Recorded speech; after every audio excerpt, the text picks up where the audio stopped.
11 changes was a big one, but the year is long, especially for these guys. We have the Rugby Championship, then we have, the Super Rugby Championship and the World Cup. So we cannot just keep on playing always the same guys. And we need a big squad. We need to improve and to have more than 20 players that can play for us. Yeah, very, very proud of the guys. You know, what you didn't mention, 6 of them are still under 21.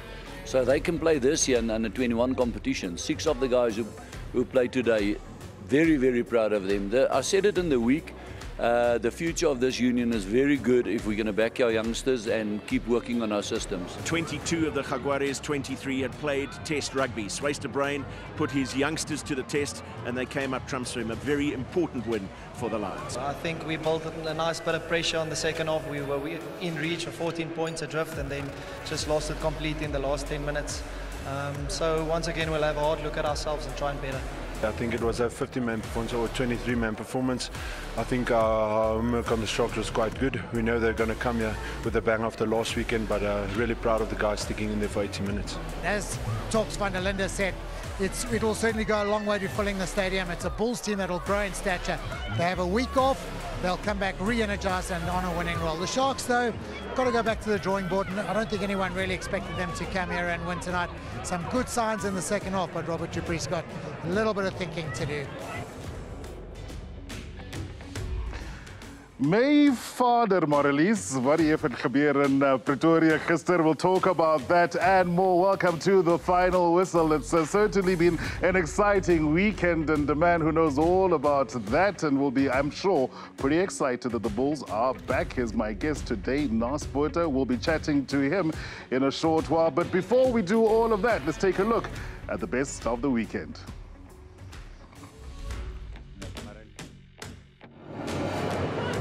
Taken off the back by Douglas and area away. And the infield pass to Jordan from Trotty. Jordan almost there. He's just millimetres short of the line. Is over. Will Jordan, who was quite brilliant last week, extends the lead to 17-7. Here's Perenara, slips the ball and charging into the gap goes Mitchell. Holds it up, Laumapi! Bounce back. I think there was a Brumby play on the ground. I think it's a penalty advantage. Wide ball over the top. And Korovetti from a standing start. Spinning out of the tackle and over he goes. It's a try. And what a try. So much power. Plummer. Malani Nanoi with a quick tip on and Rico Ioane. Right down the number 4 for the left winger. So Beale at fullback, gives it to Rona, and Rona got through a cut ball, Curtis Rona! Did he get it down? That's the question. Wow! Yankees, beautiful offload into space for Herbst. And Herbst has it down. Looking to commit more. The Sharks defenders out wide. Have they done enough? The Bulls for Lunt. Skins Dupree to Roscos Beckman. And the Bulls get in the corner. Outstanding rugby. The blue machine is firing on all cylinders. Yeah, the Bulls are certainly cycling along. They haven't hit any rugby poles. They've been hitting the whitewash, though. We'll be talking about that. That was the big match of the weekend, but also a ton of other results that have given us a lot of food for thought as we march on in Super Rugby. That's just one competition of what's been happening this weekend. But Naas, absolutely wonderful to see you. It's the first time I work with you this year. Yeah, Shimmy gave me a hug when he came to see me. Thank you. So I'm going to have to give you a hug now that you're here. Talking about bicycles. Let's talk about bicycles. Yeah, in 1980, Province lost against the Bulls in the Currie Cup final. Yeah. And part of the one speech was like, they need to get on the bike again. In 87, you know, Transvaal lost to the Bulls, and part of the speech was also getting back on the bicycle. Okay, so It's just amazing. 2019. Bicycles matter. They're still falling off the bike. Well, let's take a look at some of the teams that have fallen off the bike this past weekend. Others are on and pedaling at a rate of knots, including the Bulls. But we're going to start with the Blues and overseas matches as well. We saw the Sunwolves. They looked as though they were back on the bike. They came a little bit unstuck, and who knows, for them though, we probably wouldn't have expected them to play as well as they have. There were 2 yellow cards in this match, Naas, for the Sunwolves, and had they kept 15 men on the field for 80 minutes, this 8-point gap might well have been a win for the Sunwolves. Absolutely, but let's just go back a week ago when they played against the Chiefs. What a fantastic game they had against the Chiefs. And you know what's nice about the Sunwolves? It's a team that you can watch and enjoy. And I think that's, for me, far more important, because they're not going to suddenly, in 2 or 3 years, win a super... They're a well-coached team. But they're very well coached. They play extremely quickly, and their skill level is next to nothing. So it's a nice team to actually... We had our questions, let's be honest, we had, and I think they gave us some nice answers. Yeah, the scary thing is that the Blues really battled to that win, but they'll be happy to get one under the belt, but it's not been a good start at all for them. Another of the teams that seem to have fallen off Maralise's bicycles, the Chiefs. I don't know what's going to happen with them. They've got an incredibly tough run to follow. Still to record a win, only 2 points that they've picked up so far this season, those being losing bonus points, up against a Crusaders team that seems to do no wrong. The Crusaders are phenomenal, and it's just because they do the basics right. Oh, that's the secret about the whole thing, is they do the basics right. Let's go to the Chiefs. The Chiefs, in a way, want to play like they've got 15 backline players on the park. Unfortunately, rugby is designed for 8 guys to go and do the hard yards. You need to scrum well, you need to do your lineouts well, you need to do all the basics right, and then you give it to 7 guys and see if they can create and score. What they've done in the past. Suddenly they're playing a little bit like no contact, running around. And unfortunately, against a team like the Crusaders, I would even say a team like all the teams of South Africa, much more organized. You're not going to do that. So if the Chiefs don't really reassess where they are, replan and say, listen, you 8 guys, go and do the hard work, and let's see if the other guys can create opportunities. They're not really going to be successful this season. Sure, and it's a fairly scary thing if you consider the talent they've got at their disposal, beg your pardon. Brodie Retallick is their captain. He looked as though he was he picked up a little niggle in week 1, but he's back. But even somebody like him is not able to make an impact in what is a really good team if you look at the individuals concerned. But the Crusaders literally are doing what we are used to seeing them do every single week. There was a moment in that match for the Crusaders, which we argued about. I said that this should have been a card, that there were no arms in this tackle there. Boom. He was out before he hit the ground. And Odwa Ndungane, who was on air at the time as well with me, was saying, no, there was an attempt to get the arms around. We're going to take a look at the reverse angle as well. I can understand in real time it probably doesn't look as bad as it does in slow-mo, but Naas, where's the arms? Yeah, but if you look at that, it looks like the player went up into the tackle. Yeah. So the other player actually bounced off him. Okay, and that's why I think that collision is actually looking more dangerous than it actually was. I'm a little bit anti or against you on this one. Do you think there was intent to get the arm around? I think there was absolutely intent. Yes, there was absolutely leading with the shoulder. Yeah. But you could see somewhere along the line. But if okay, let's put it this way. You making contact with me, because if I say I'm going to make contact with you, everybody's going to laugh about it, okay? But if I go in and I do that, and you do that, how do I get my arms around you? That's the question. Now, you look there. Yes, he did lead with that. Yes. So the arm should have been there already. Yes. Okay? But now... This is where we disagree, because I say that if I'm going to come into you from a low position, I'm already coming with you with my arms ahead of my body. Yeah, but the thing is, and I think guys that's working on defense will explain to you, defense is not really like diving into a swimming pool. You need to somewhere lead with something that's strong enough to make sure I'm going to stop you. Yep. Now, if you take a backline player, let's go against any forward. Yeah. Okay? Peter Steph dit way. Now, if a fly goes into him and he goes this way, he's going to go that way off the field. But if he goes this way and then do that, then it's possible. But if you bounce back in that tackle away from me, how do I get my arms around it? So that's a very, very tough one if you wanted to give it a card. So look at this one. This is in the Lions game. You saw this. This was, I think this was the reserve hooker who came in, if I'm not mistaken, to clean a ruck. This was also, to my mind, close to the head and neck area. But you see, Xola, that's where the law should be very clear. Yeah. And I'm serious about one thing. I hope this World Cup comes and goes. Forget the rugby. So we can see changes in the laws. Fair enough, because the laws aren't changing before the World Cup. The call should be, I'm not part of. Listen very carefully, I'm not part of.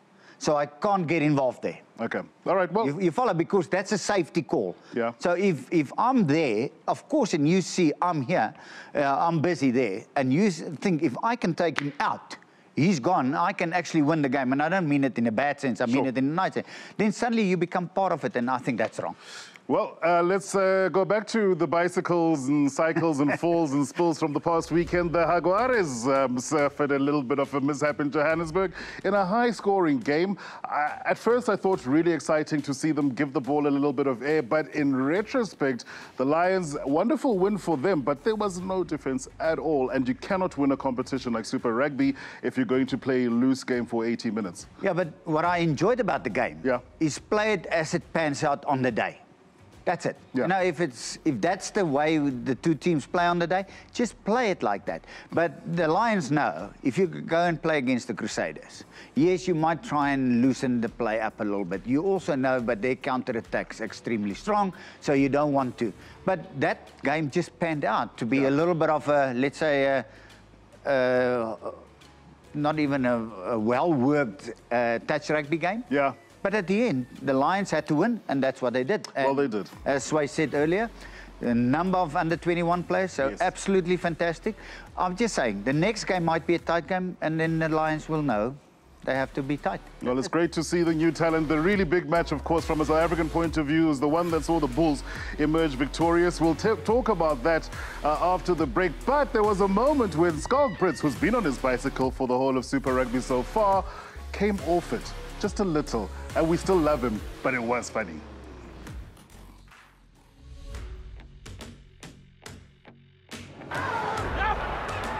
Change of direction. Tim Agaba, former Sevens player, a bronze medalist in the Olympics last year.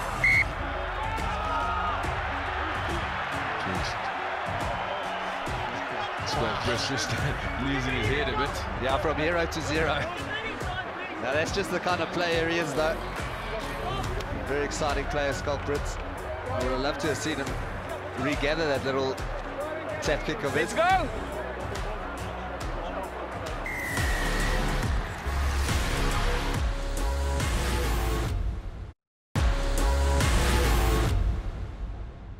And here goes Paul Pla.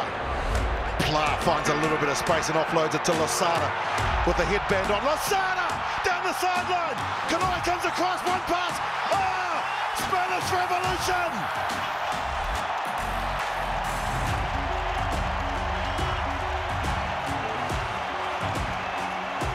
And here's the bench reaction. Have a look at that. Oh, the coach, the staff, the stadium erupted.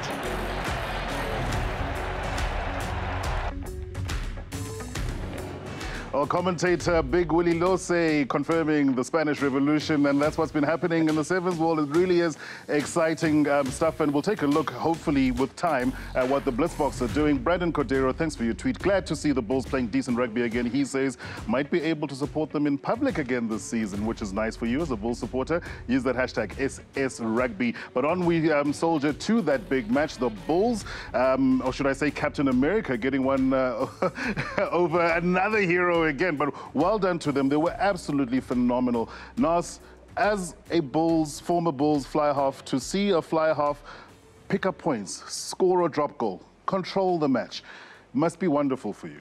Absolutely. But as we also spoke about it yesterday, the most important thing is the forwards are actually laying a nice foundation. Yeah. You know, you've got to. But the way Pollard is playing at the moment is, let's be honest, he's in a class of his own, okay? And I think, seriously, he's 100% healthy. Yeah. You know, he looks in absolutely great form, but the forwards are actually giving this platform. We've said it on a number of occasions, you can have the best backline players in the world. Yeah. If the forward's always going backwards, somebody's going to be under pressure at the back. Yeah, that pack is certainly done incredibly The most well. important thing is the scrum is sorted out. Yeah. And the two players they got, through Skalk and Dwayne, absolutely phenomenal. They're fantastic players in any case. And if you look at the way Skalk's playing at the moment, Xola, you can ask the question, why hasn't he been part of the South African setup for how many years? For the last 10 years, absolutely, to be honest. Absolutely. And we knew what he's been doing at Saracens for years. The Bulls, you know, it's just that he's a player that is busy. He didn't suit, in inverted commas, I suppose, what we wanted to do. No, but there was a rumor at one stage that if a player or a number 2 run around like that, he's not actually working the scrums. Yeah, yeah. Now, there's very clear evidence. But it does. Because how many years have we been working together? How many years we spoke about I the don't Bull know, scrum? I'm getting old working with you. How many times have we talked about the Bull scrum, let's be honest? Yeah. And they had fantastic front rowers, whatever. But they never really looked like dominating anything up front. And suddenly they're laying the platform. And let's be honest, yesterday, Galant's looking brilliant. Jesse Creel is looking brilliant. Yeah. Sage. Dylan Sage looks wonderful. Absolutely. Yeah. But it starts up front. And I know we always take the shine at the back. I know it's true. But somebody, and that's what the Bulls really sorted out, is the forwards, but they're playing a fantastic brand at the moment. I'm not saying they're not going to lose going forward, whatever. All I'm saying is that one try was from the scrum was just running straight, creating space on the outside, back pass inside, and they scored. And it really looked, actually, rugby looked quite simple, isn't it? It is, and it looks really exciting as well. There was also a moment there where Jeremy Ward put in a big hit. He has been cited, so the Sharks, unfortunately, could find this a little bit costly, but what wonderful tussles, and we know how combative a character he is, and that centre's pairing, or battle, I suppose, at Loftus last night was something to behold. The front row battle, as you mentioned, Naas, also something to behold, but for that particular hit, and there you go, he dumped the guy, and you're not allowed to do that. You have to bring a player down safely, so I cannot begrudge the judicial process that will take place. We're going to have to move on from Super Rugby because we don't have too much time, because there was also some Six Nations action. So let's take a look at the best of Six Nations from this past weekend.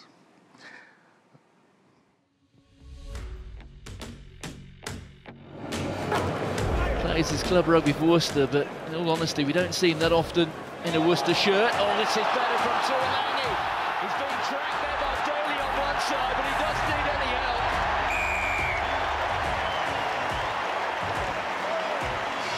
Well, Mano Tuolangi might have sensed. After the Wales game, we wanted to, react to that and, come together as a squad, and that's what we did. We had a week to get the wrong things right, and that's what we did. This is more like it from Wales, getting themselves onto the front foot from where they may be able to cause some damage. Jonathan Davis on the outside. Oh, that is a brilliant step! And it's Josh Adam who coasts in for Wales. And it's an early Neville sting for the Scottish side. It's awesome. The feeling in the team is amazing at the moment. We just really enjoying each other's company, enjoying coming to training, working hard for each other. And look, if next week, it's really exciting. It's going to be an amazing time for all of us in our careers. It doesn't come along very often, so we're going to be looking forward to it. We're going to enjoy this win as well, and then we'll look forward to next week coming up. Well done to Wales. Their Grand Slam hopes still alive, and they really were pushed all the way there. And it looks like it's Wales, England, Ireland in terms of order. Ireland, are they dropping off the pace at the wrong time, considering it's a World Cup year? Or, Naas, could we see them peak later in the season? Yeah, the unfortunate thing is, everybody, if they can beat the All Blacks, it's like the ultimate, you know. I feel a little bit for Ireland, but, you know, let's be honest, Wales is really playing well at the moment. And I must say, the last 10 minutes, they actually lucky to escape with a win in this game, because I thought they really tried hard to lose that game. Yeah. Because Scotland actually killed them in the last. And they wanted the 7-pointer right at the end. And I couldn't believe that well-organized team that played so well against England suddenly lost it in 15 minutes where they should have dominated. But what happened in the last 10 minutes? Go and have a look. Pass, knock on. Suddenly it's a turnover. Another pass, another knock on, turnover. Now, we can learn from there. Yeah. You know, if you start making mistakes, anything is possible in any game. Well, I tell you what is unfortunately impossible is for the Blissboks to get back to the top of the HSBC Sevens World Series standings. But they've had a really good run in Vancouver this weekend, and they find themselves in the quarterfinals, and they will be taking on Argentina a little bit later tonight. So that's something certainly worth looking forward to. It's going to be at 9 o'clock, but it is, again, a team that is chock-a-block full of youngsters. There are one or two guys like Justin Geduld, who a lot of pressure is going to have to go into his shoulders. But if you consider that, I think the average age of this team must be around 20, 21 years old. And we know that these academy players did particularly well last year. They were supported, Naas, by a core of senior players. You spoke about Dylan Sage at the Bulls. He's done incredibly well. Roscoe Spickman at the Bulls, done incredibly well. You can't lose these guys. Kwagga Smith hasn't returned. Siabelo Senatla hasn't returned. Cecil Africa is still coming back from injury. It's always going to be a transitionary season for And it's always going to be difficult because people expect you to play in every final, and it's not always possible. But I must say, in Vancouver, they're actually looking like they've got a little bit on a mission. They want to prove a point, and so far it's not going too badly. Yeah, but to beat to the USA is also absolutely immense, because we know how good the US are this year, and they are chock-a-block full of stars. And just before we wrap things up with a little bit of news, we've got the newspapers. I've spilled some coffee on them as well. But obviously, as you can well imagine, that the big story in the back of most of the papers is about the Pretoria match. But Naas, another issue which we've been touching on for the last couple of weeks on the Final Whistle is the suggestion, of course, of this World Rugby proposal for a 12-team World League. Some people say, no, don't do that. The Pacific Islanders say, no, we're going to be left out in the cold. You say, bring it on. I'm a great supporter because we need something different in rugby. I think for too many years we've been sitting on the same sort of, you know, structures. What I like about it, there's a division, there's a B division. If you're a small newcomer, and I'm not talking years, I'm just talking, you know, you developing your rugby.